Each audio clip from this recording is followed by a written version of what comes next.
It's 7 o'clock, and we will call the meeting of the BZA Is your mic to on? order. Is your mic on? I hope it is. Okay, I just Yeah. couldn't hear.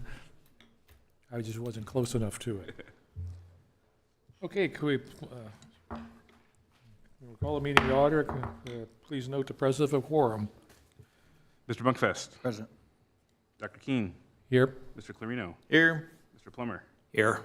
Mr. Buller. We have quorum. We have a quorum. I would ask now for a motion to approve the minutes of the May 14th meeting. So moved. Second. And seconded by Billy. Any discussion, any corrections? Just do this by voice vote. All in favor of approving the minutes, please signify by saying aye. Aye. I would ask now that the rules and procedures please be reviewed. Yes, for all petitions, tonight's meeting has the following structure. The department will summarize the petition and describe what action, if any, is necessary to be taken. The petitioner will be given up to 15 minutes to present to the board. The president will open a public hearing, and individuals will be given 3 minutes to speak. Those representing a group will be given 5 minutes to speak. Only one member of the group will be given 5 minutes to speak, and for efficiency purposes, we ask that those representing a group speak first. The public hearing will be closed when all interested members of the audience have had a chance to be heard and all emails received during the meeting have been provided to board members. The petitioner will then have a chance to respond to comments, and the board will follow with any comments, questions, or concerns regarding the petition. Please do not disrupt the proceedings in any way. If you need to have a private discussion, we ask that you please quietly exit the room. Please silence your devices at this time, and if you must answer them, then please quietly exit the room. If you're attending in person and wish to speak in regards to a petition scheduled for a public hearing, once the public hearing is opened by the president, then please approach the podium and write your name and address on the sign-in sheet next to Ryan. If you're not attending in person, comments regarding a petition should be emailed to planners@westfield.in.gov with the petition name or number included in the subject line, and those comments will be forwarded to board members and the petitioner. During your comments, please state your name and address into the microphone for the record. We ask that you not repeat previously stated comments. Your presentation will be timed, and you will be advised when there is approximately 30 seconds remaining. We would like to remind everyone to please speak directly into the microphone so your comments can be put onto the record. Thank you. Thank you very much. We'll move on now to the items of business. First item, 2406-PS-17, which is Grassy Branch Road to the North Circle Church is requesting a variance. Dane, you are the planner on this. Yes, good evening, members of the board. And for the record, Dane Crabtree with the Community Development Department. The item before you this evening is a variance of development standard request to permit a temporary gravel parking lot extension without surfacing or curbing for North Circle Church, which is located on 9.5 acres in the AGSF1 Agriculture Single Family Rural District at 20101 Grassy Branch Road. This item has been properly noticed and advertised. The department has received no public comments. The item has been reviewed by the city engineer, who has no objection to the proposal. A representative of North Circle Church is present this evening to make a brief presentation, after which they will be available for questions, as will I in representing staff. Thank you.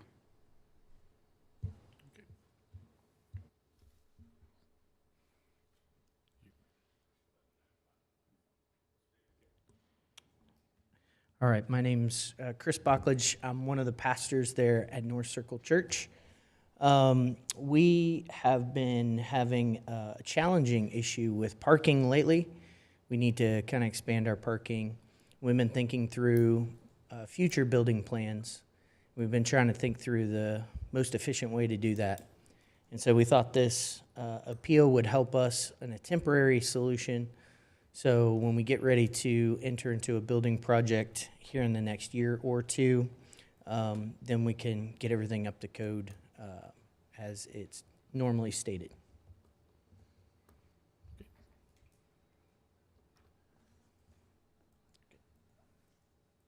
Any questions, petitioner, before I open a public hearing? So the area in red is the proposed area of the gravel lot? Is that right?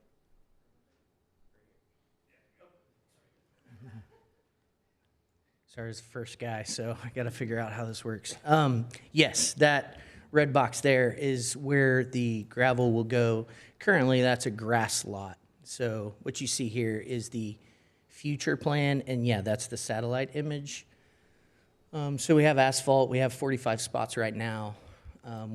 The gravel lot will alleviate our parking, give us another 25 to 30 spots. And of course, it'll be roped into the final master plan when we get there.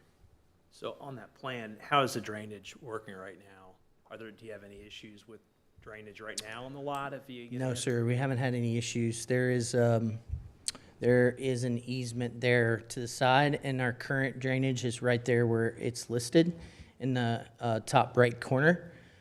So there really isn't any issues over there with water drainage at all. Yeah. in that corner. Any other questions? Okay, then I will open a public hearing at 7:05. And you make the notification that you can do this online. And we'll wait to see if anybody does.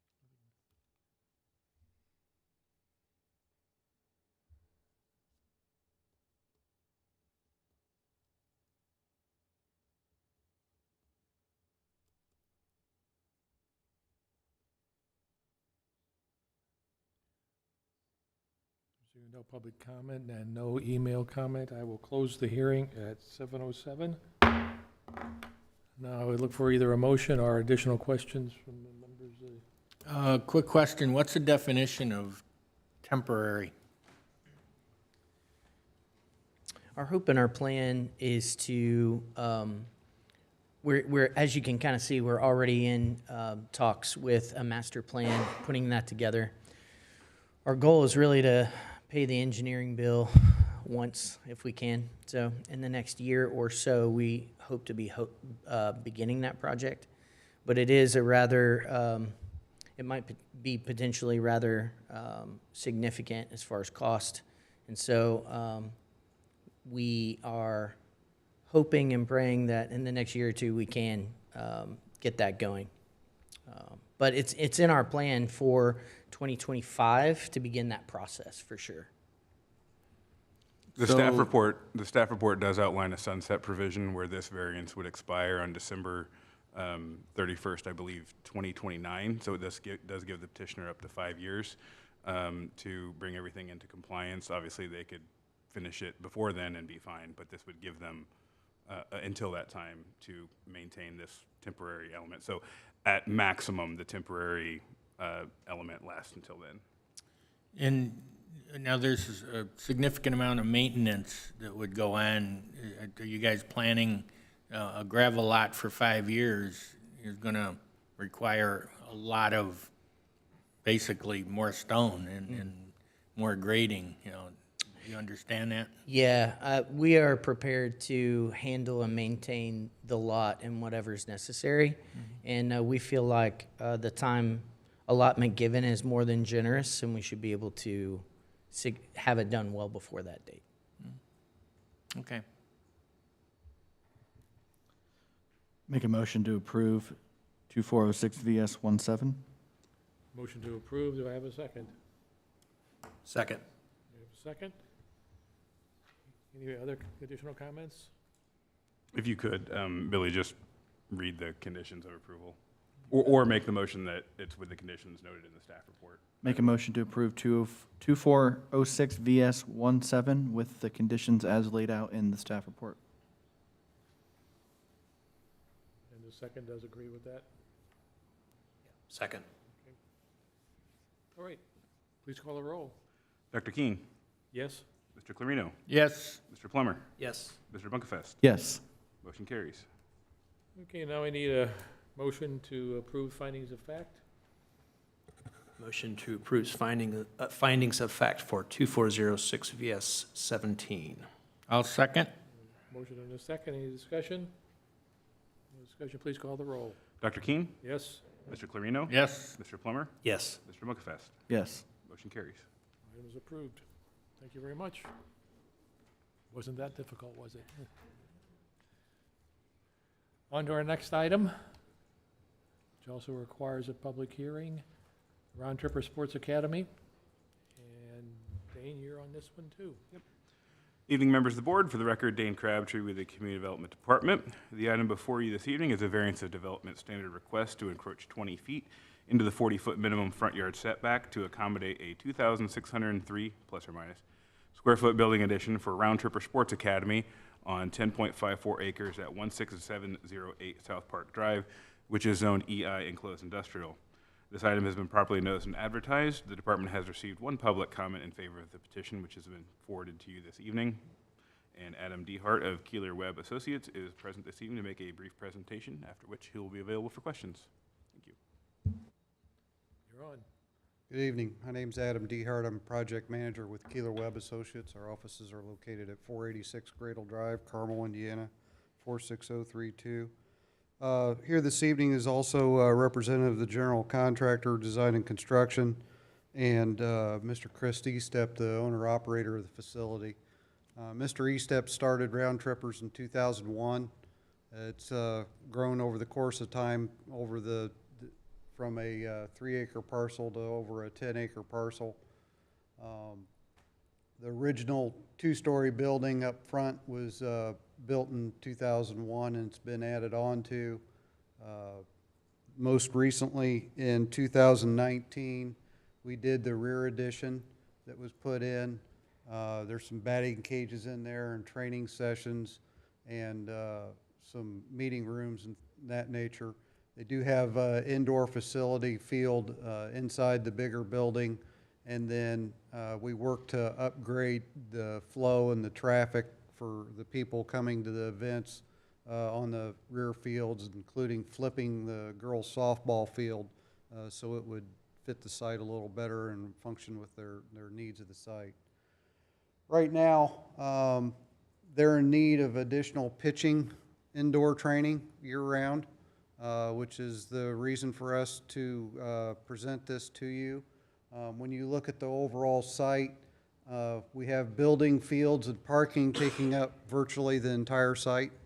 If we were to put in a building addition in any other location, we would start to interfere with how the site functions. We would be taking parking away.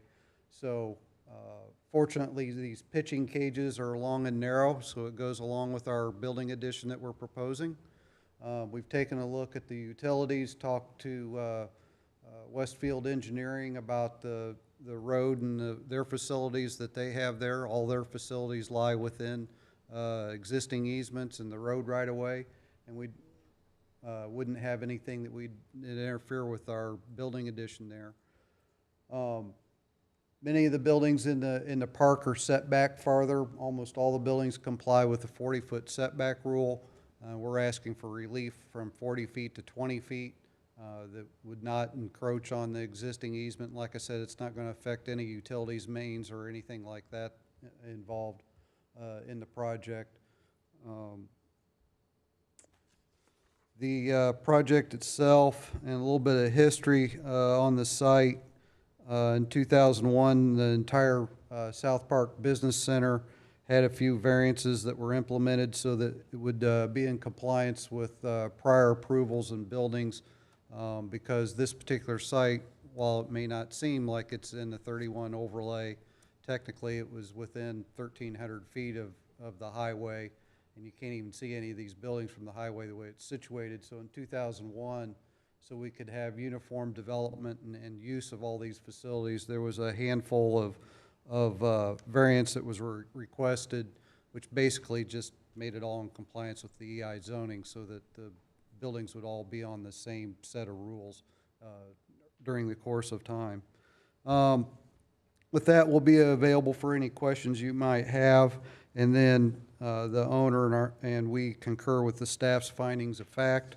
And as Dane said, there is 2 letters from 2 entities that are owners, operators within the park that are adjoiners that are in favor of this project. as everybody in that park's worked real well about taking care of each other, and different businesses operating differently in there. It's worked out real well. Any members of the board have questions? My only question is obviously it's more for staff. There'll be replant requirements for whatever's removed on the landscaping side, correct?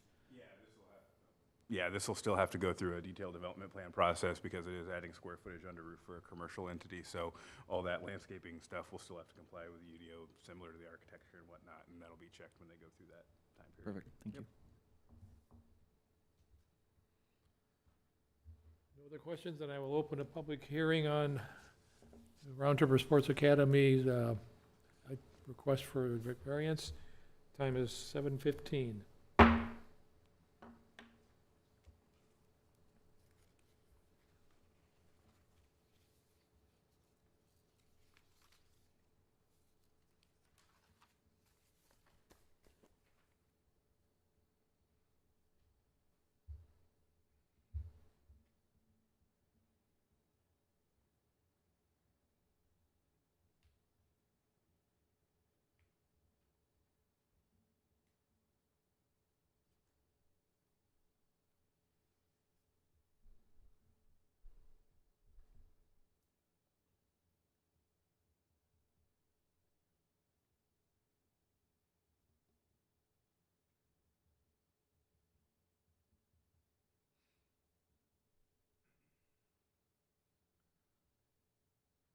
No public comments here. Where they been submitted online? No comments have been submitted online.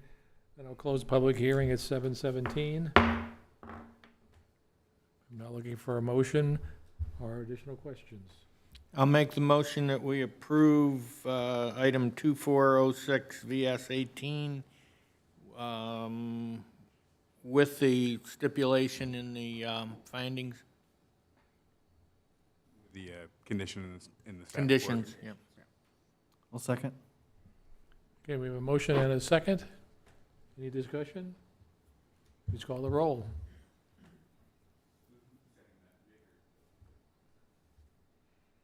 Reno. Yes. Mr. Plummer. Yes. Mr. Bunkefest. Yes. Dr. Keen. Yes. Motion carries.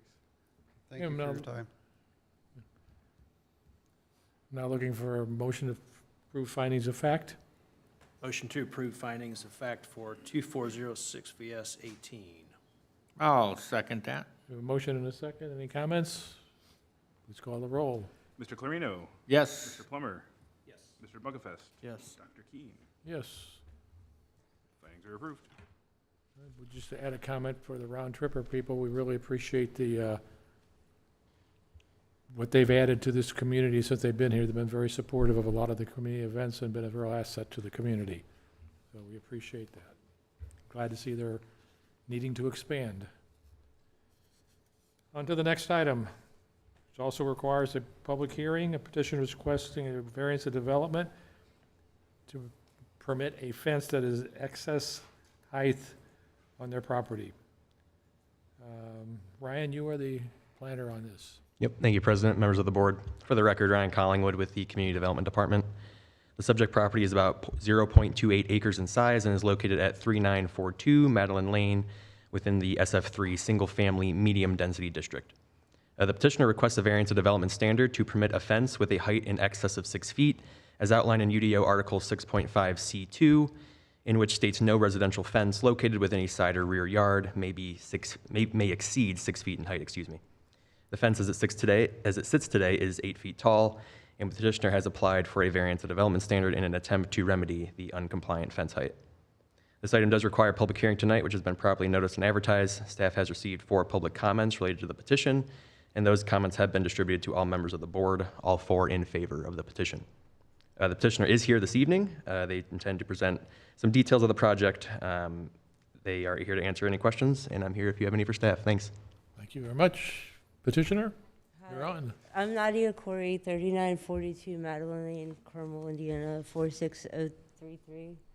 So when we moved in actually 8 years ago. Tomorrow will be our 8 years. When we first moved in, it was like 4.5 acres of just wooded lot behind us. And can I pass out the pictures so they can see? You can see in the pictures, the first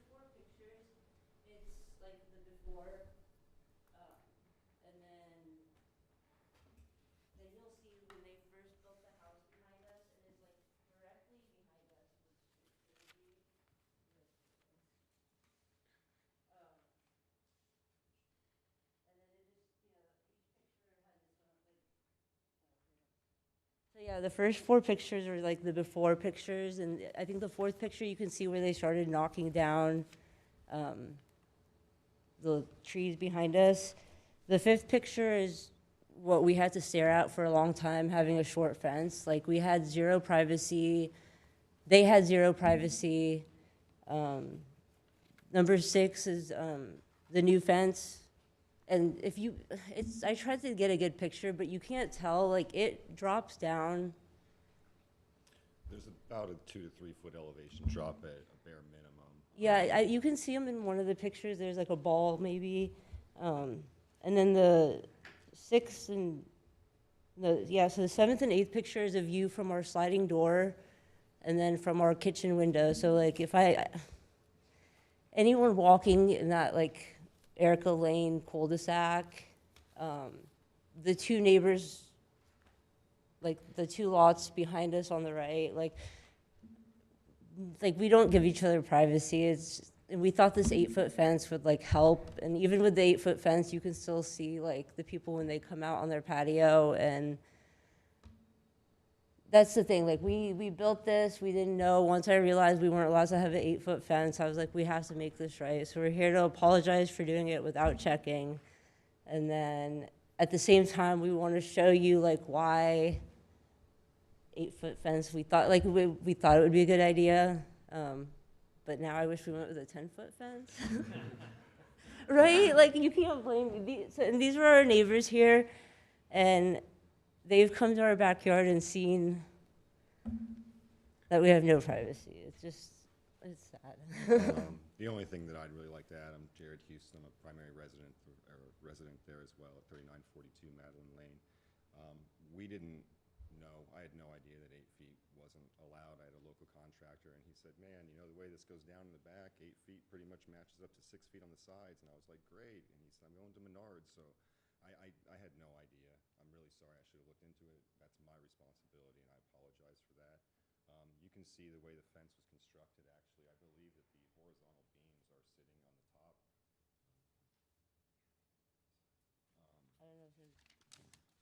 If you look at picture number 7, those 2 horizontal support beams, my guesstimation is that top one is probably right about 6 foot. I would ask that if you guys don't feel like an 8-foot fence is allowed, or you don't want to do that, if you give me 6'6" or anything, so I don't have to physically replace the entire fence. It's a double-sided shadow box. It was an extra $1,500 just for the lumber back there. Looking back, I would have just gone 6 feet if I knew it was going to be a headache, and I would have saved myself a little bit of money. I know other people want it higher, but I didn't know, and to tear it down and to redo it, we would just be stuck with no fence in the back for probably 2 more years before I can get the money together to build it again. I guess maybe a little bit of background too for the board who may not be privy to the information. We don't issue fence permits in the city, so really the onus is on the community to know the UDO, which is probably not a realistic expectation. And because we don't do permitting, I could probably guarantee you there are multiple other instances of fences in excess of 6 feet because there's no check on it. So just FYI, the main primary reason that maybe this would happen is we don't issue permits for it. Well, as I read this is not a code violation the city's bringing. This is a voluntary, oops, we did something and we want to make sure we rectify it, which is very nice. And we won't bite or do anything. Just bear with us while we go through everything here. But appreciate you coming forward. And I'm sure you're right that many of these fences exist around the area. You went to Menard, did you build this yourself? No, we had a contractor. I was who going to say, it's purchased very it. well done if you No, built no, it no, yourself. First off, No, just for clarification for fellow board members as well, I pulled up the GIS topo just out of curiosity. It goes from 847 to 843 at the back line, so it's a 4-foot drop from backyard. And I can, living in that neighborhood as well, I can attest to the difference in elevation on a lot of those lots because of the swale to get to the storm drain. Exactly. That it is an issue with privacy, and people either have to plant pretty good sized trees, or they have to do a fence with a shadow box to really provide any measure of privacy. So I think it's an oversight for sure. It's an honest oversight, being able to come and ask for forgiveness. So it's much appreciated. And thank you for getting the HOA approval on that. That Yeah. Oh, yeah, no, helps a they all lot. support us. Absolutely, And- it's funny, this kind of brought us closer to the community in a weird way. It's a long story.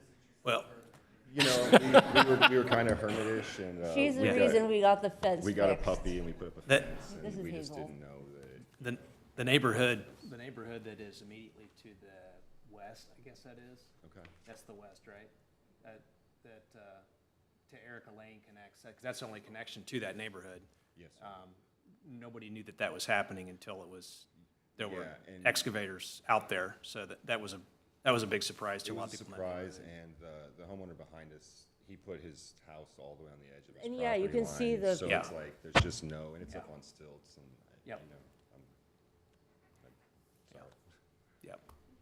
Understood. Any other questions? We'll move on then to the public hearing. It is now 7:26. I'll open a public hearing on the request for variance on the fence.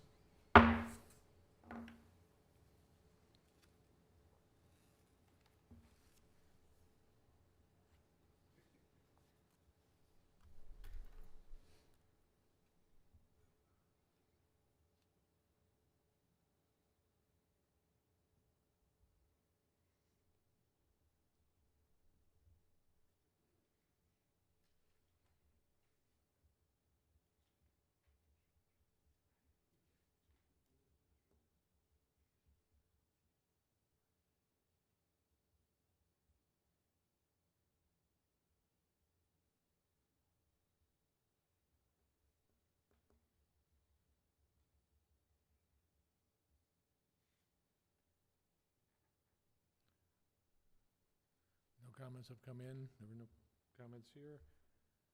I will close the public hearing at 7:28. With that, I will ask members of the board either for additional questions or a motion.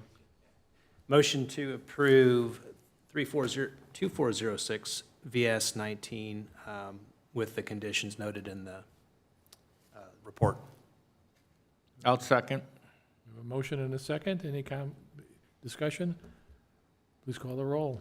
Mr. Clarino, Yes. Mr. Plummer, Yes. Mr. Bunkefest, Yes. Dr. Keen. Yes. Motion carries. And then we need a motion to approve the findings of fact. Make a motion to approve the finding of fact for 2406 VS 19. We have a motion to approve findings of fact. Do I have a second? Second. And we have a second. Any discussion? Any discussion? Call the roll, please. Mr. Clarino, Yes. Mr. Plummer, Yes. Mr. Bunkefest, Yes. Dr. Keen.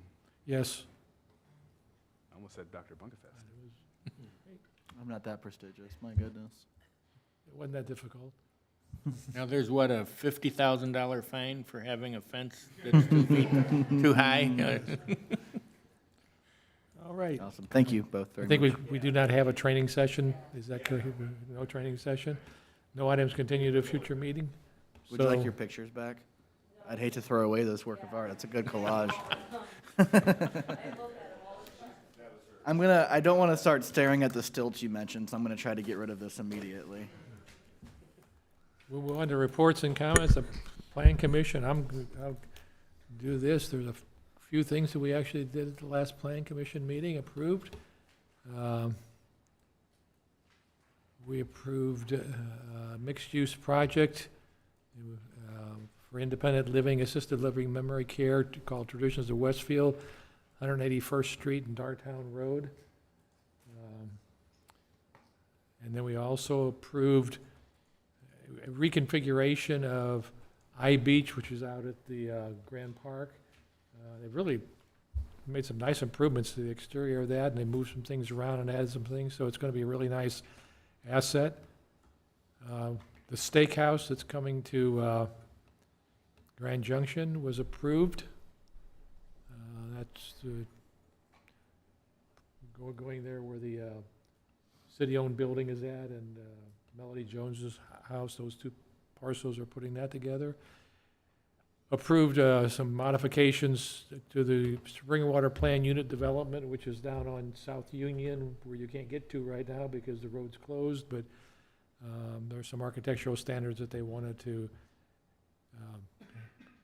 change from what was originally approved, and that was done. And those were the major items that were approved at the Plan Commission, sent on to the city.